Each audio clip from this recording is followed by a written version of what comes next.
त्यांनी असं ठरवलं की आपण एक जोडधंदा करायचा आणि त्याच्या जोडधंद्याच्या माध्यमातून एक रिक्षा त्यांनी घेतली आणि रिक्षा घेऊन करत करत एक रिक्षाच्या 2 रिक्षा केल्या, 2 रिक्षाच्या 4 रिक्षा केल्या, एक मोटर व्हॅन घेतली आणि खरं सांगायचं म्हणजे राहुलजी फटेकर हा व्यक्ती, हा मुलगा एक निर्व्यसनी, अजिबात कुठलंही व्यसन नाही.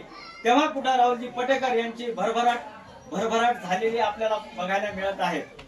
या वस्तीमध्ये बघितले असतील तुम्ही घर बांधलेले, खूप लोकांनी स्वप्न बघितली पण त्यांची काय पूर्ण झाली नाही, परंतु राहुलजीनं जे स्वप्न मनाशी बाळगलं होतं ते या ठिकाणी पूर्ण करून घेतलेलं आहे आणि म्हणून मनीषाताई आणि राहुलजीसाठी सर्वांनी जोरदार टाळ्या वाजवायच्या.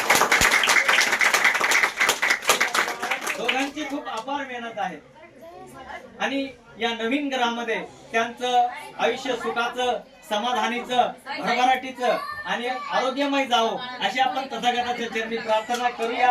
सर्वांना विनंती आहे, सर्वांनी हात जोडायचे आहेत आणि सर्वांनी माझ्या पाठीमागे श्रीचरण पंचशीला ग्रहण करायचे आहे. मी म्हणतो तुमचा आवाज आला पाहिजे, याच्यासाठी माझ्या पाठीमागे